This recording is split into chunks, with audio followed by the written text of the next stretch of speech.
Reach the HubSpot helpline. Helpline. It's Rob, it's George, it's Casey, and Kyle. Come with a problem and leave with a smile. Every Friday at 3, come and join us as we help you with HubSpot.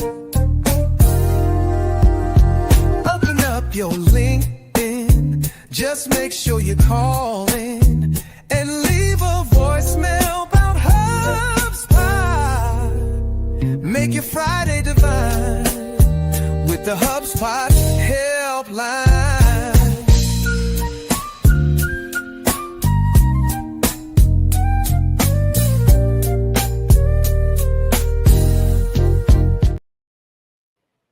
I can't get past that jam, brother. Okay, anyway.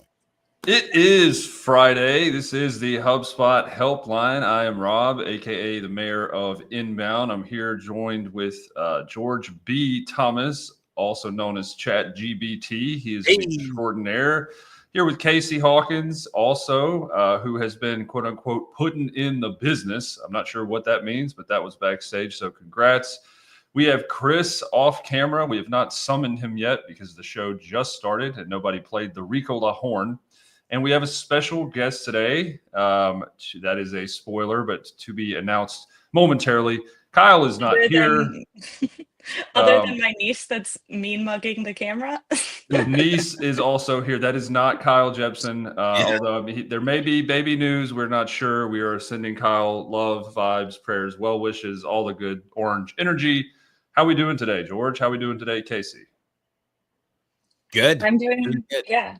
I'm doing well. I told George and Chris on the morning show today. I'm at my parents' today. It is shaving cream day at Camp Graham. Still makes me nervous. Shaving cream day. What is this? Brother, she said this in the morning. It made me nervous then. It makes me more nervous now. I'm glad I don't live in that city. I didn't even know. I have to know what that is. I mean, we need to get to HubSpot questions, but shaving cream day comes first. Can you please Ellie, give do us you want to explain what shaving cream day is? No. So we put shaving cream in all of the water tables, and we also add food coloring. So then we all play in the colored shaving cream, and it's a very messy day. Graham only does it one day a year because it's so messy. That sounds fair. Just from the brief description, it sounds like I'm a bit of a neurotic. Did I miss anything? I don't like stuff on my hands, George. I don't know why. Like I got to wash my hands. I'm the guy that cooking stuff I use a whole roll of paper towels or a couple rags. That's great. I'm glad you brought your niece. By the way, can I just say y'all look great. I mean, it must have been a good week because y'all are showing up. You look good. I mean, Ricardo Montalban said it's better to look good than to feel good, but I feel like we're looking and feeling good.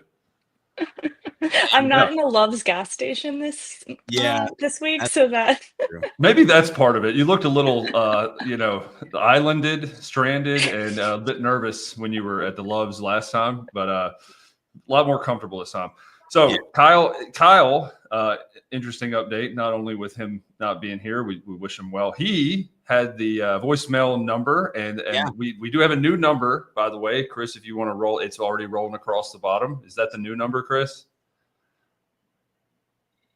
It is not the new number. Don't call that number. Oh, now I need to change the number now that Kyle's not here. George, do you have a buzzer sound? Producer. Do you have an ant? I have that. It's good enough. That'll have to do. But yeah, I need to get the what's that? Family Feud. Yeah. Yeah. So someone just to fire that producer. What is happening? No, we can't fire him yet. He's still. We're going to give him a chance to grow. We're going to give him a chance to grow better. As a matter of fact. Oh, there we go. I like that. So what I would like to clarify real quick. I don't know if this was clear. We still want you to call in, just not that number because it's not in use anymore. So we have a new one. Chris will work on getting that across the screen. However, the big however here. Because of that, and because of a question and a birthday wish that we from a guest, I think a week ago and 2 weeks ago, all the way back at the beginning, we decided to bring her in. It is Trisha Miriam. She has a question. And you know what? We figured, who needs a voicemail when we could just deal with the real thing? Trish, welcome to the show. Thank you for asking the question. Trish.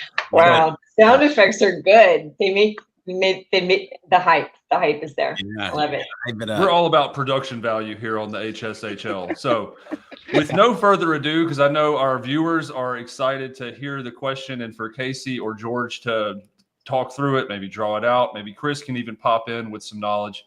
Do you mind re-asking?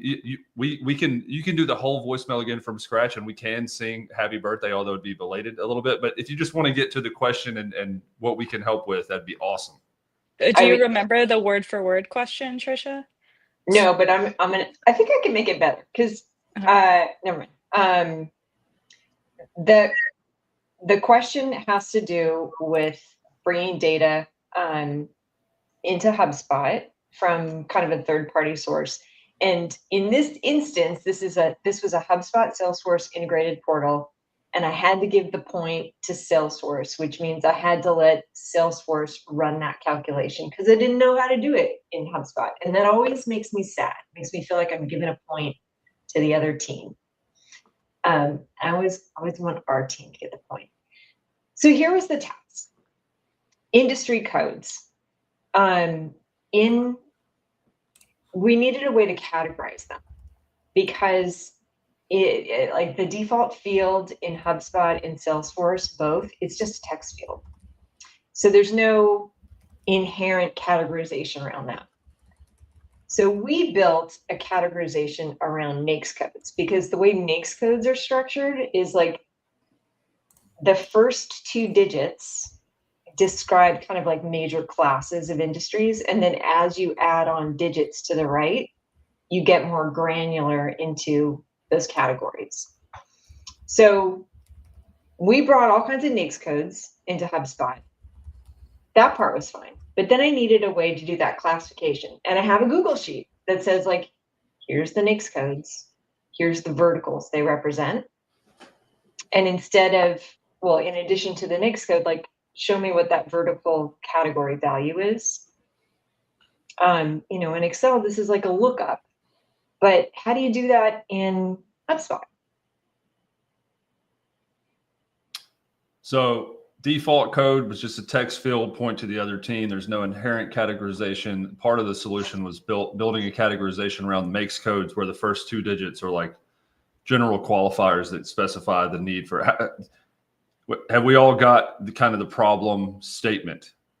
Just making sure we, Chris, from the background. Chris is working in the shadows on this one. Like I'll give you a couple more examples just for more clarification. So I think like roughly 52, I think, is a major categorization for manufacturing companies. And underneath that, now here's where I don't remember exactly, but like any NAICS code that starts with, actually, I think it's like 32. So let's say like 323. Any NAICS codes that starts with 323, that might be like pet food manufacturing, where like a 325 might be automotive parts manufacturing. So as you swing to the right with digits, you get more granular in terms of industry categories. Mm-hmm. And the formula that we ended up developing was basic, and I think like at the max length of 6 numbers is it kind of looked for a match on all 6 numbers in our, I don't know how it was done because it was done in Salesforce, but we looked for a digit match. If we couldn't find that, we looked for a match where the first 5 digits matched. If we couldn't find that, it was the first 4 digits, because somewhere in that lookup file, that reference file, there was going to be a match, and it just had to do with how many digits you ended up looking for. And so is it a text field that has like how specific the specific industry, or is it a drop down field? It's a okay, that's a great question. So the logic went like, if you can find a match Mhm. and the first 4 digits are X, then give it this text value. Okay. Which basically mapped to the vertical name. Mhm. So And was this a Google sheet you said? it, You it said? was a Google sheet. And Um, the thing that made this so important is that, if you want to report on your major verticals, which you do, mhm, because individual industries, it's too granular. You can't really get any insights. So having the ability to put major industries into vertical categories, like, just changed everything for us, because we were mhm. able to really quickly see that the like the pipe to spend ratios for certain industries was way higher than others, or the average deal velocity was much faster, or the Mhm. average deal size was much higher. And am I correct that you're not doing this through, like, if-then branches because it's too much? There's too many options? There were, in my Yeah, sheet, there were 500 codes. okay. Just 500 codes as like the total industry or total vertical volume. There were, like 500 NAICS codes in column A, and then the vertical name in column B. There were only 12 verticals.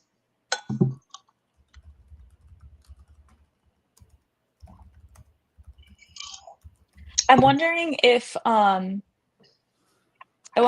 there's an Ask Breeze or, AI connector, but I will say, I wonder if we say manufacturing 3 times if Chris will come on, or AI 3 times. I don't know what I don't know what this series is. Um, he I know you've built, those consolidations for open text fields, down, but I you did that for How Did You Hear About Us, which only had, 5, 10 options? Yeah, I think I expect to see AI like Ask Breeze use cases start to solve for this stuff. Like I've seen some really elaborate Nix codes set up, like, and honestly, I've never understood fully like how much value is created when doing that, because usually there's a top group. Like how many ad campaigns? Like there's 500 codes, but how many ads do they care about, Trisha? So those 500 codes represent about 12, like a dozen verticals. And Right. each one of those verticals probably has its own ad campaign. So do we need granular understanding of the 500 different codes? No. Like, so I would look to do get to the 12 options. Um, uh, but those, like, I'm seeing similar things in like zip codes and like all these things where we need to be able to pick from these just huge number lists, Mhm. huge code lists, that people have done a magnificent job of preparing these spreadsheets that are pretty crazy. I think with a lot of the new data set tools, we're going to be able to start accessing that information in a lookup kind of way in HubSpot. Mhm. But that's where I would do everything in my power to try and not have to ever deal with those 500 codes, which I know isn't easy, but I see some coaching opportunities there to just like, what are we really accomplishing by tying this to a specific code? It's identifying that you're really getting traction with like pet food manufacturers, but you don't have the same, like, for whatever reason, your product is just really, really appealing to this type of business. And that if you use the individual industry codes, it's too granular. You can't get Mhm. that higher level view. So you have to have some way to categorize them. And there isn't any way that I know of innately in either HubSpot or Salesforce to do that. So you have to come up with some other way of putting these industry or company types into smaller groupings. And the So signal 12 is would- too broad, 500 is too specific and doesn't match.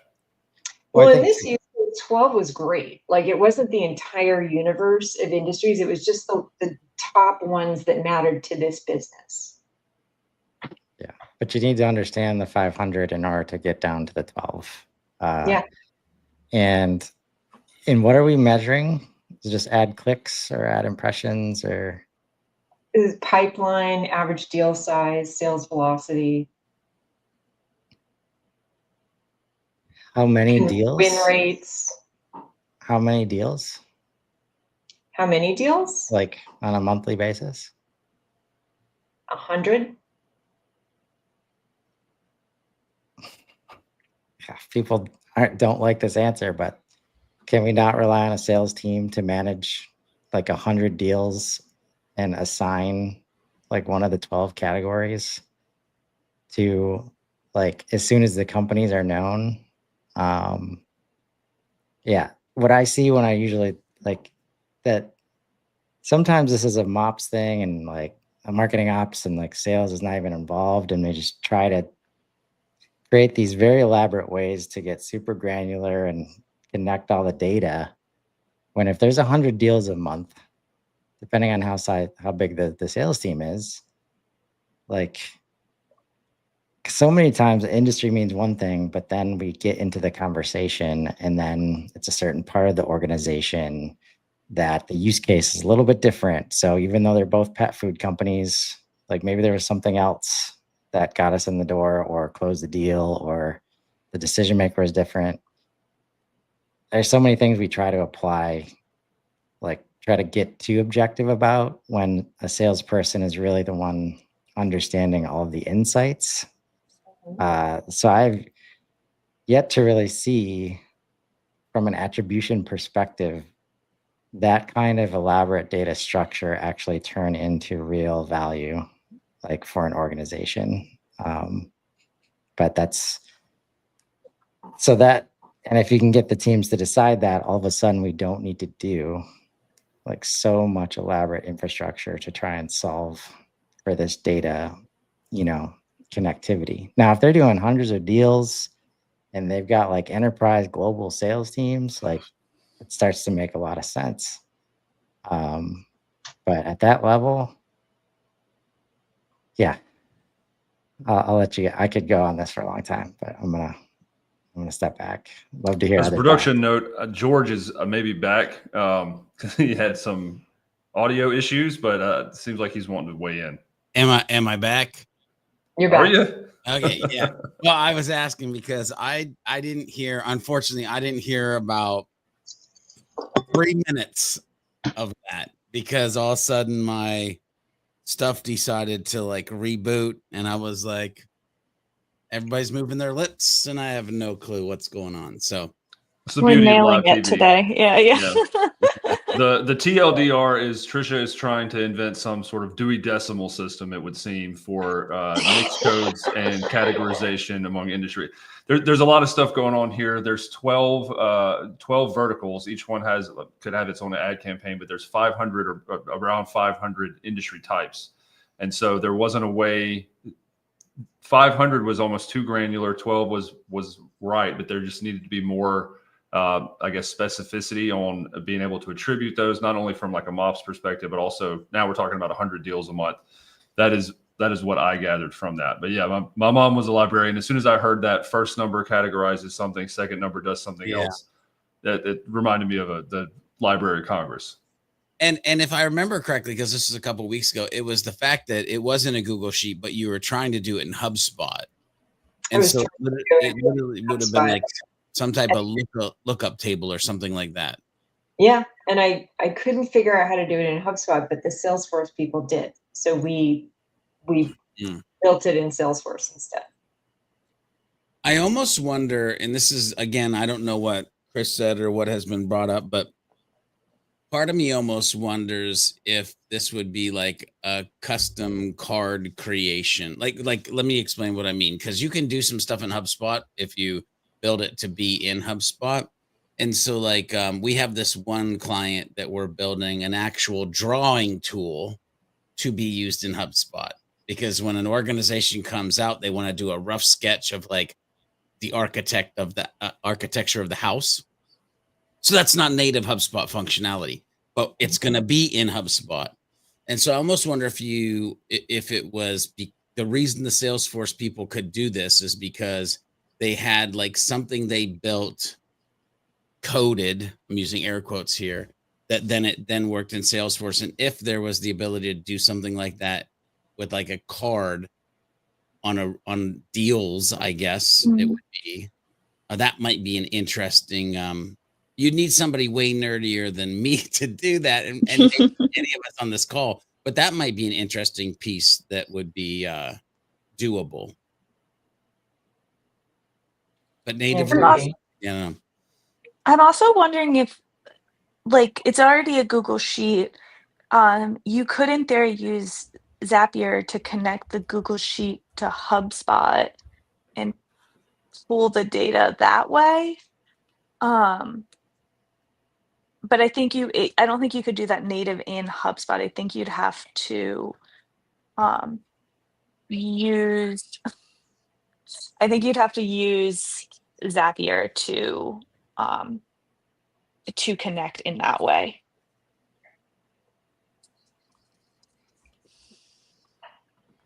Wow.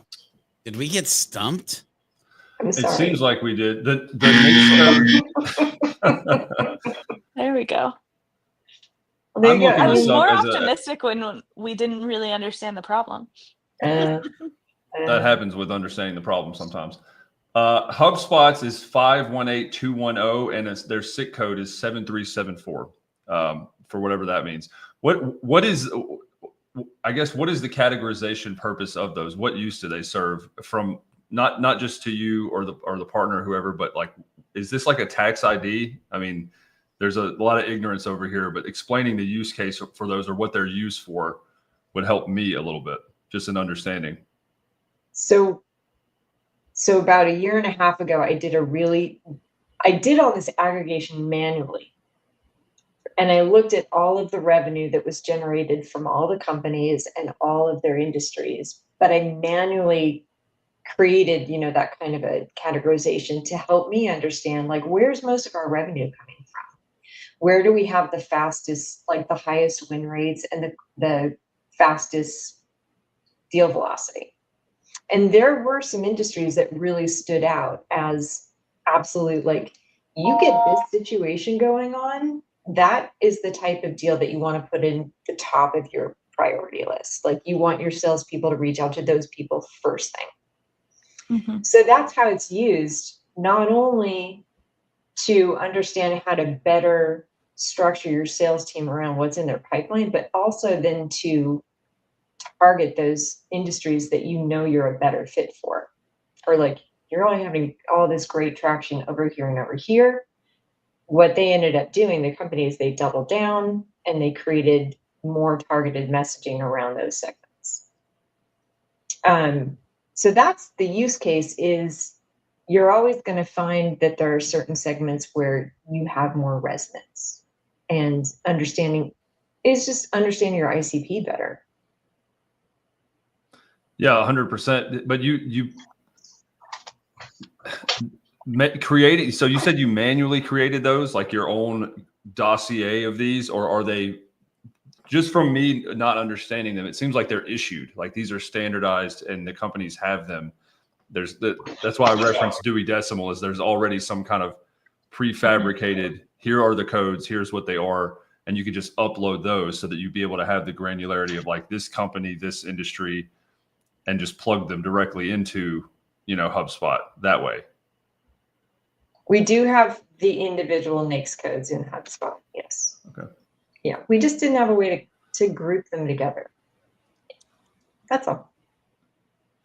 We said NAICS codes too many times. For Rob's help and for other viewers who might not know what NAICS code means, NAICS code equals North American Industry Classification System. Would have never spelled it that way. It is a Thank you. 6-digit number that categorizes businesses by their primary economic activity for statistical data collection and analysis.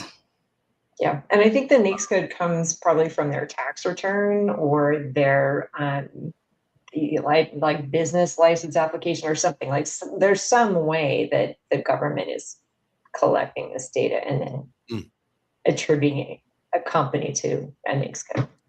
Trisha didn't make up this Dewey Decimal System. I didn't. It's not. Well, that's what I was trying to. So that takes out a lot of the work, but it almost seems like a BI or advanced analytics thing where those are from whoever it is. Those are automatically plugged in. You do the kind of deep analysis of how many of these first couple of numbers are the same, how many are correlated, and you'd be able to pull them. And you've done that, but the problem is being able to group them and pull them and look for other similarities out of HubSpot. And that was what the Google Sheet was for. Huh. Yeah. And it was because every time I wanted to run an analysis, like, all right, well, this is what it looked like 2 years ago. Is that trend continuing? Are we still seeing like much higher average deal size from these segments? Does that continue? Every time I want to do that analysis, it's manual again. So to be able to get that kind of intelligence out of HubSpot would be very good. Yeah, George, hey, is there any seems like we're half or 75% stumped here, but is there any correlation or any other use case on like geo or zip codes or any other type of coding that maybe works better to where you could group those where there's an established use case that you could kind of transfer over or not so much? I mean, not so much. Like historically, like listen, I have another client that we help, and we literally, well, they used another software to get a massive, we're talking thousands sets of zip codes that we had to put in HubSpot, but kind of in the vein of where Casey's brain was going a while back is like, we're all in workflows. We're all in workflows with all these thousands of zip codes, and we're doing like crazy stuff, but there's nothing that like then, because what I hear Trish wanting to do is like, I want to be able to see the change, but then also see the change over time. And I don't want to have to recreate it. And I don't want to have to look it up. And so this is a happy mix of a lookup table that then creates its self dashboard. Honestly, like if I feel like if I waved a magic wand, it would be like, whenever I do this, I see this, and also it plots this thing on a dashboard that I can look at later. Yeah, and that HubSpot product team. I was about to say, somebody get the product team on this call right now. Let's get that update next week, please. I just described it. When I've done like zip code mappings in the past, I've either made a list and just put in the zip codes in that region, or I will, there are some third-party tools for zip codes that can work. GeoMap, I think, is the main one. I don't know if there's any integrations for the next codes. Was that Casey's mom? Yeah, it's a whole zoo over here right now. Is that the product team in the background? Did we summon them that quickly? Doing the best we can here. He has all the powers. Speaking of power, just so all right. I don't want to take up the whole call with this stumper, but I want to ask Casey a question, which is, oh no. So we used to do like once a year in the summer a giant slip and slide, which just basically meant going and getting a giant plastic sheet from Home Depot, throwing it across the biggest lawn we could figure out, a hose, and the magic ingredient was shaving cream to make it really slippery. So do you have slip and slides going on at the same time, or is it just in the water tables? There are no slip and slides at this stage. In it is, the kids are getting older. There are more nieces and nephews. The shaving cream day is getting progressively more complex. Mhm. So maybe next year. Okay. See, Quick Trish, story. Go it's- ahead, George, it's before I funny tell this Tricia, quick that story. you mentioned shaving cream, because I was thinking like, and maybe it's just because we were broke or because we were boys and dirty. But my mom would use Dawn dish soap to help make it slide, so we would be having fun and cleaning ourselves at the same time. That might be a guy thing. I don't know. It's not well, maybe so, but we used to use Bisqueen, which Oh. haven't, Yeah. and Dawn dish soap. One of the most injured times I've ever been in my life was not checking where we put the dead gum Bisqueen before and having a pine. Yeah, it was bad. There was pine needles, pine cones. There was scarring. It was a very, very near ER experience, but lots of Very fun. near here. And there you go. There you go. Well, thank you all very, very much. Oh, thank you. Thank you for coming on. If you have any easier questions next time, we'll be happy to answer them or get stumped again. Shout out Chris for helping out. And To be fair, I asked many, many people before you, and the answer was always no. The answer was always no. Yeah. Note to self: when Trisha asks a question, bring a snack and a backpack. right. Yeah. Okay. All right. Bye. Hey, Rob, just so you know, when we need to summon Chris, I hooked you up, brother. that can be the let's get Chris on the show sound.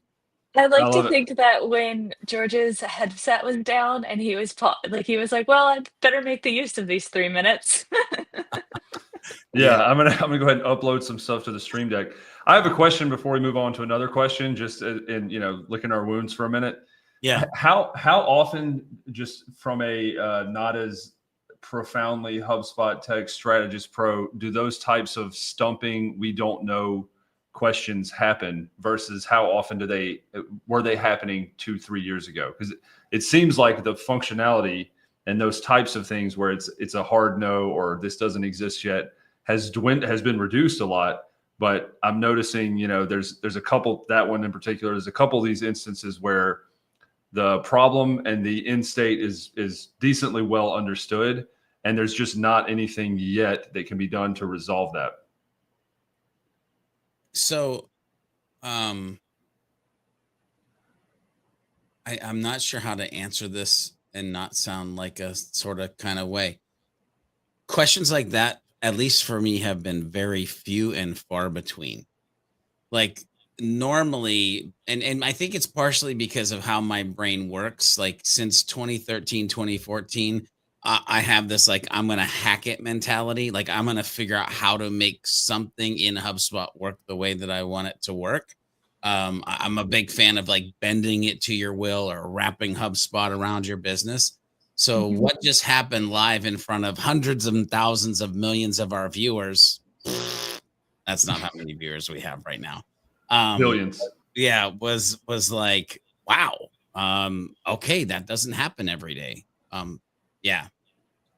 To give Chris some flowers here, part of the reason I was asking, because there's almost two schools of thought. One is like, we're going to hack it. There's enough to where we can figure out a viable solution or viable workaround, if you will, to get the desired end state and kind of, MacGyver, if you will, something together. The other part that I've found myself more as I've understood like solutioning on a more philosophical level is asking the question for coaching, or like, do you really need that level of insight? Why could the sales reps not provide some more qualitative detail, or why can this not be simplified in a way that doesn't call for that? Is that, George, Chris, Casey, is that also normal to kind of challenge? Do you really need all those Dagum Nix codes? Is that more of kind of where things are going, is being able to challenge things instead of just build a temporary workaround?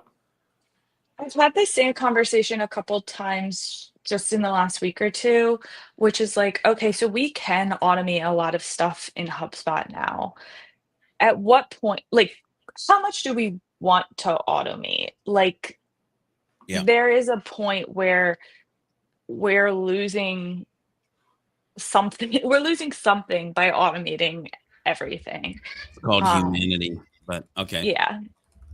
Well, I didn't have the sound, the human. Yeah. Oh yeah, I could have been it.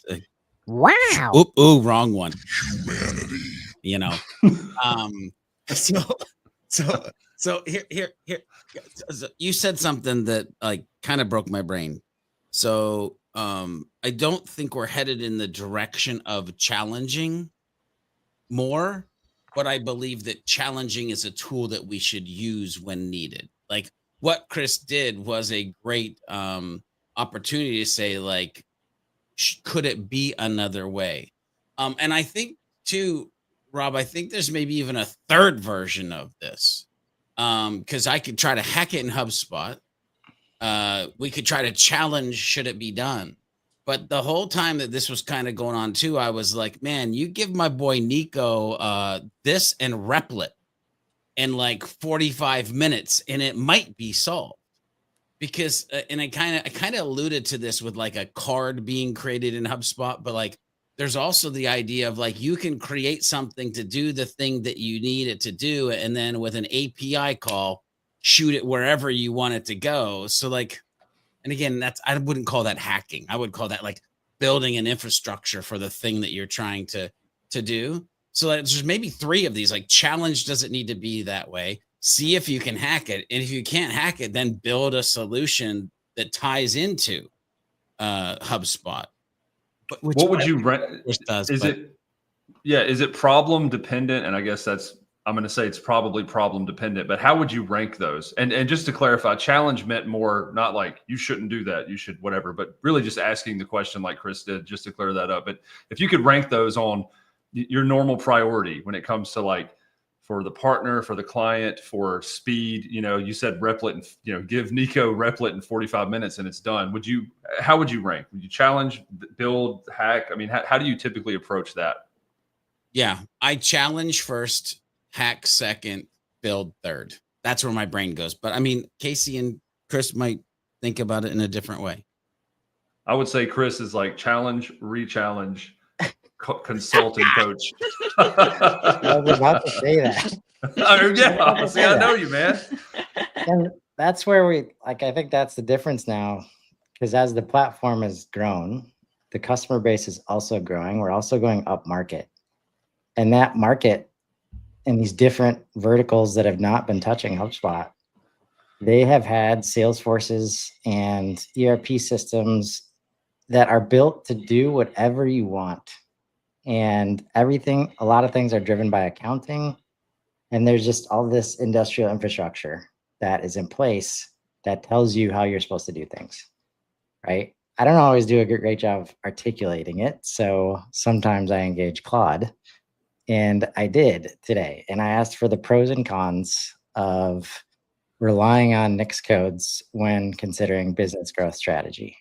And of course, the pros are coming up with some kind of like categorization mechanism and not relying on what all the companies refer to themselves as, because this has been one of the problems with company insights, where we get stuff from LinkedIn, they're calling themselves this. In HubSpot, we see them as this, which one's right? Companies usually just come up with their own versions of what they call the target market. But what Claude says about the limitations, the classification system reflects an industrial era understanding of business boundaries that don't align with how value gets created in modern markets. Consider a company that develops software for healthcare providers while also offering consulting services and data analytics. The Nix system forces artificial choices about primary activities that may not reflect the integrated value prop that customers actually purchase, right?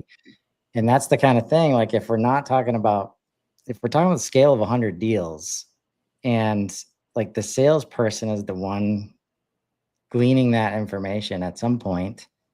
And to Casey's point, like I've seen builds where they have separate objects for Nix codes and stuff, just so they can automatically associate everything under the sun. Meanwhile, the salesperson they don't even look at that stuff. Like they're just talking to the other humans.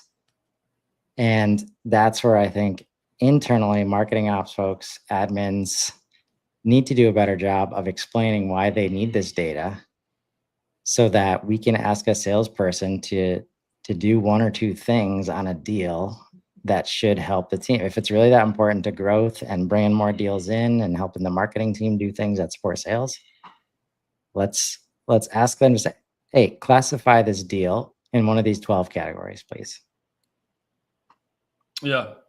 I mean, I think it was Jay-Z who said, I got 99 problems, and the growth rate of HubSpot's product functionality team has caused nearly all of them for trying to go up market and do all this crazy cool stuff. Could be wrong there. I was looking for my button because I thought we were going in a different direction. I was trying to keep us PG. This is a family-friendly show, and a child is literally on on it right now. That's why I was getting ready with the little button over there. Like, oh, ye of little faith. Little faith. Do we want to attack another question? I think we have one or two here that we could knock out, maybe for something to quickly show or win on. What do we think, producer? What do we got?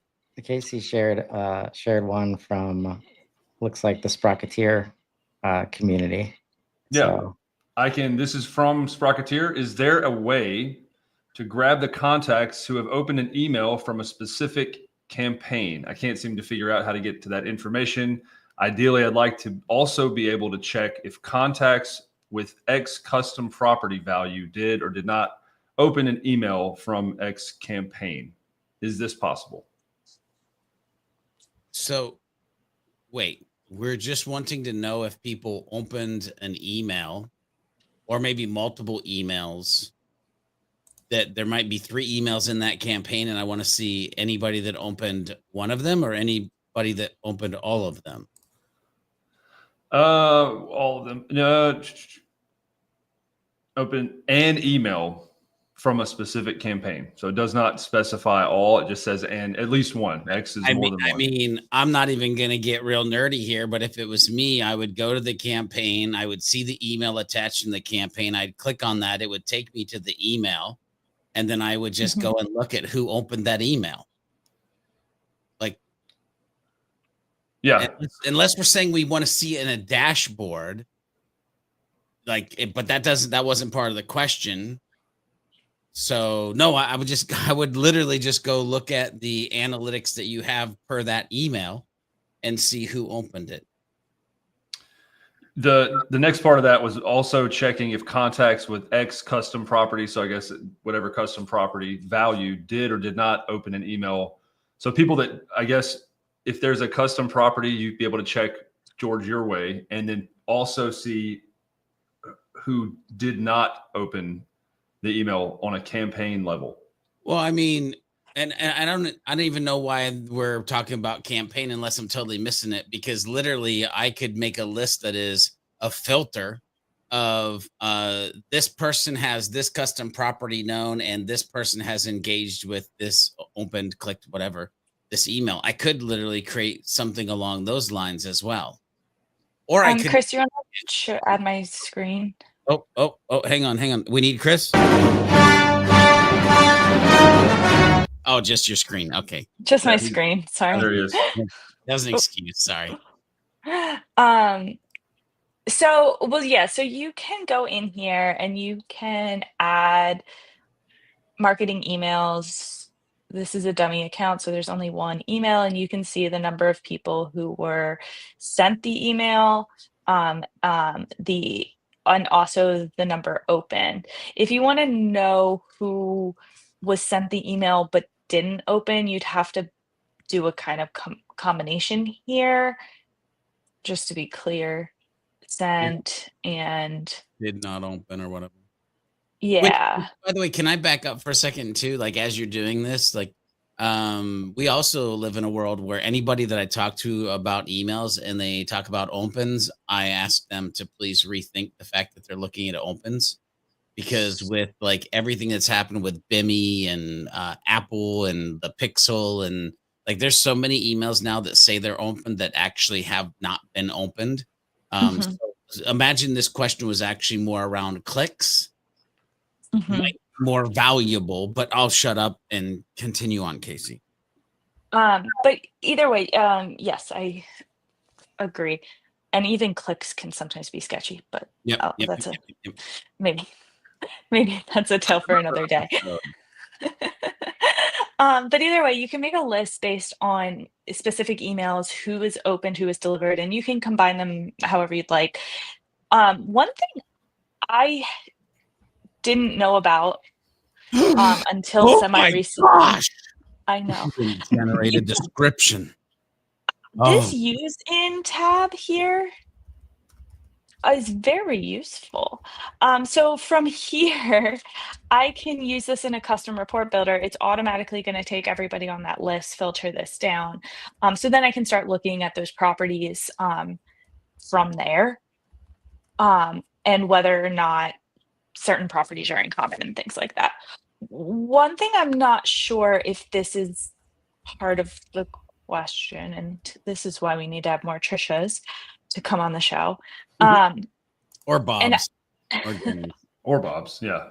Yeah. I don't think we can't say they've clicked an email that was part of this campaign. Is there a way to do that? I don't think there is, except, but wait, I have an idea. We now have the option to have a custom properties on emails. So I wonder if there's a world Mm. where we could somehow map that. It doesn't seem Like something happens and then you set it or set that custom property. Well, Mhm. again, my thing though, if you're taking it back to the whole campaign question, like Mhm. why wouldn't you just use like the campaigns tool to actually see the Mhm. information that it gives you around, Mhm. Contacts influenced or contacts whatever, because Mhm. that's in there as well. But again, it's more than just email. So the fact that we're using a campaign, but the question is drilling it down to just like email. I feel like this is like maybe even an email reporting question, less a yeah. I mean, in my head, it's almost, I don't want to say like process of elimination, but if you know who opened and you can tell that with campaign metrics and you have a list that's for that campaign, you would almost just assume anybody not mentioned in the open portion are Yeah. contacts that thus did not open. That brings me to an entirely different question as kind of a part of, as a non sequitur or sequitur. I saw this on LinkedIn the other day. I thought it was incredibly interesting, especially the commentary after. And it was about, I don't even care if people open an email, because I think it still has qualitative value as a soft touch. And it told a little bit of a story about like sent an email, wasn't opened, could prove that. I know they saw it. I didn't get the HubSpot like so-and-so has opened your email, but I'm pretty sure they saw it. Immediately after that, there was some activity. The deal then progressed. Do we find, like, even if talking about click-through rates and open rates, even if there isn't any way to measure the impact or the analytics of email open rates, that they still provide that soft touch and nudge? How valuable do you think that is? And like, what are your thoughts on that? I want to be very clear very early. I don't want to go on the record saying we should send more emails. I think I think Chris will cut me from the show if I came out here and said send more emails, Well, even if they don't get opened. he'd be okay if it was more emails about orders.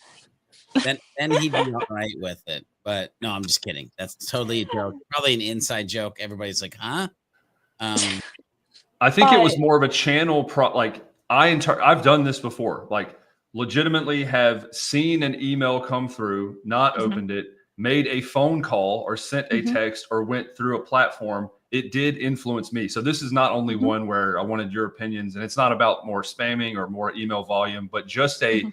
a different channel or watering hole, if you will, in which you can just drop in. Like it was literally that for me. And that's happened multiple times because of the email volume. But whenever there's something that I know I should be monitoring for, it's like a tap on the shoulder, and I took action. And I know that their analytics are not going to say that I opened it, I didn't click, I didn't do anything with the email, but it still caused me to take action regardless. Yeah, see, I you're almost agree. go ahead. Okay. So you're almost barking up like So here's the thing. It's been a rough day. Your audio's gone out. It's We've not- got it's not good. stumped. Okay, so here's the thing, like, you're almost barking up the cousin or brother or sister tree of self-attribution on the website, right? The fact of the matter is HubSpot lies to us. They just dang gone lie to us, because original, source that is like organic or social or referrals is great, because that's all it knows, because it's an online SaaS platform. But literally, if you plug in self-attribution into your website, you'll see that, like, it was Linda that actually told them about it, and then they searched it. And so HubSpot says it's search, but it's really Linda. Like, and so, yeah, right. You're almost like going in that direction of like, dark email, or like dark attribution, of like, there are these things that you could be doing that will get other actions. Like, you may just see the subject line of something and be like, oh crap, That is exactly it. I was gonna go order that new laptop from Apple, Mhm. and I forgot. Let me go do that. Now, if you forgot that, you probably need a nap and a snack, but you go buy the thing, and all you did was like read a subject line that triggered something that you were supposed to do something, which, by the way, it could even be for another organization, but the subject line just hit way, and you went and did this. There's no attributing that. Like, Mhm. and this is where I go back to the whole human side of it. We're messy. Mhm. We just do things, and sometimes you can't measure the things that we do. And I'm not trying to be self-promotional, but ladies and gentlemen, if you go to sidekickstrategies.com and you look at the latest article that I dropped, you will see what I am talking about when I say we are messy. And sometimes we just have to do the thing as marketers or as business owners, because like, you can't reverse engineer everything. You can't manufacture everything. And so the article I released earlier today is trust first, track later. Content that starts with conviction. Okay. Mhm. Just go read that and realize humans are messy. In absence of a lot of the technical prowess that my peers, including the ones on this call, have, I have said this, and this almost kind of backs up for another plug, the value first, which is I'd rather approximate towards infinite correlation than direct causation, because I think it's a mirage anyway. And so one of the, let's build go to market, let's build community with Chris in January, February, we had a contact us form that through some digging, the result was he had seen this and seen us and the R in the background talking about his industry type and a specific problem. And that's where it came from. There was relatively zero attribution or journey on that. But the message to me was be visible in different channels, talking about, problems and solutions with conviction, and it will lead to where we want to go. I think we have time for one more question, Chris, and he didn't even put the phone number up. Did I miss it? There we go.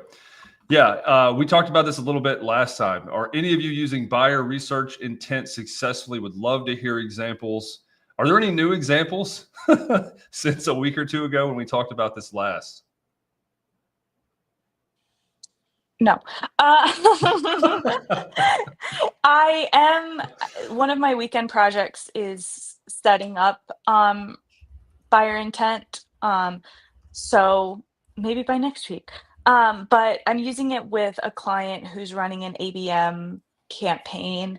And so we are setting up buyer intent, specifically based on, I'm pulling from their TPC Google Ads search keywords, and going to integrate that using buyer intent with their ABM list, so that we can use that in everyone's favorite topic, lead scoring. So to help their sales team identify which accounts from the target account list might be, some platforms like ABM platforms would call it surging. So we'll be incorporating that. George? I have nothing to add here. Nothing to add compared to that or what we've talked about historically. Like, yeah. Well, okay. I will add one thing. I'm forever shocked the amount of, because everybody has to realize I come at this from probably a really weird direction, meaning I've done a lot of training of humans that use HubSpot for years and years. And even since the inception of this, the amount of humans that don't use it, like don't pay attention to it, don't feel like it's part of their business, is it like, to me, is like kind of interesting. So that's the only piece I'll throw in there, is like the fact that the question was asked and the fact that this human knows it's there and they could be leaning into it for some type of strategy for their business is like good. Great. Actually, it's awesome. Fantastic. Supercalifragilisticexpialidocious. I don't know what it is, but it's like, yeah. I'll just add that I think. Just kidding. Go ahead. Oh man, if you have access to it in HubSpot, whatever it may be, and it can help you create intentional data in your portal right now, do whatever you can to set it up for your business. Even if this is just an intake process and you don't have teams of people, you don't have SDRs that are going to do outreach, I think now is the time that more data is better than less data, as long as you're intentional about it.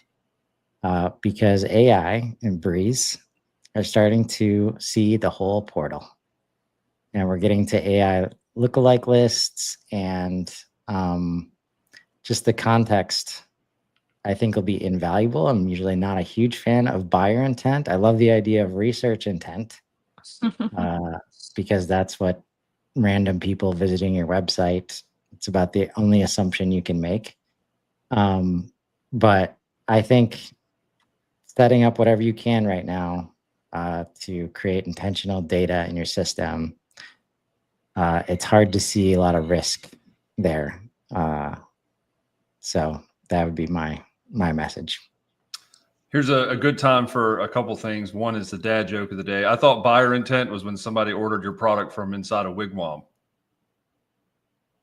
Do you have a boo, George? Wait. Okay. That one flopped hard. Hey, we failed at multiple things today, but we're here and we're trying. Other thing is to shout out Chris profoundly, really profoundly for that. And I wanted to get to the inbound correspondent 25. Chris, can you kind of illuminate something you said earlier about how, like, I don't know if this is official, but I at least wanted to give credit to them enabling and being very communally oriented this year with a lot of the stuff they're doing. I know there's inbound correspondents on this call. I think we all are, correct? Yeah. So wanted to give them a shout out, Gabriel Herrera, the whole team, advocacy at HubSpot.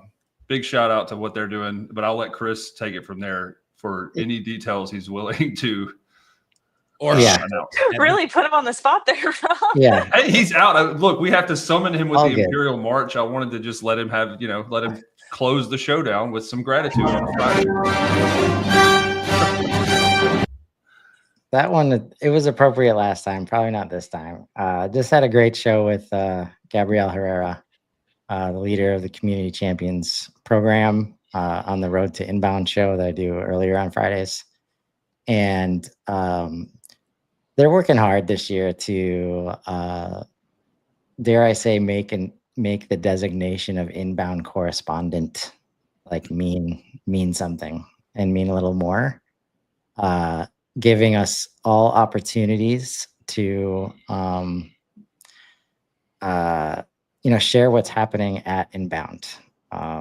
So there's some opportunities brewing about recording stuff there on site. We saw a little bit of a window into what's possible last year with George's, late late show, after hours show that was got a seat at the desk, no longer in random closets or random rooms in the BCEC. And she shared that was kind of like a test run to see, like, you know, you don't have to be in charge of large companies or large organizations or super like popular media stars to get some face time there, because we got a ton of correspondents and HubSpot creators in the community that are doing work every damn day right now, trying to get the good word out of HubSpot, including the 4 people on this show.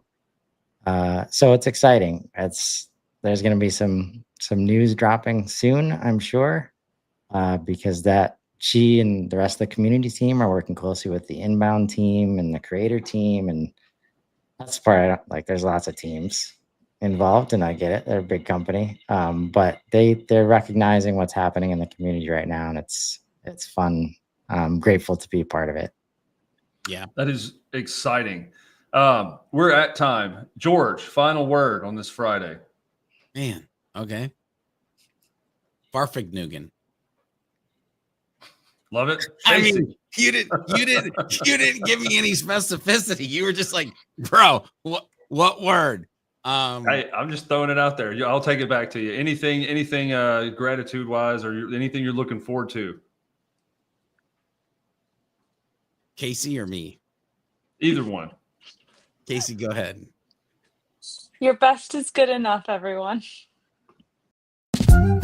Hello, you've reached the HubSpot helpline. Helpline.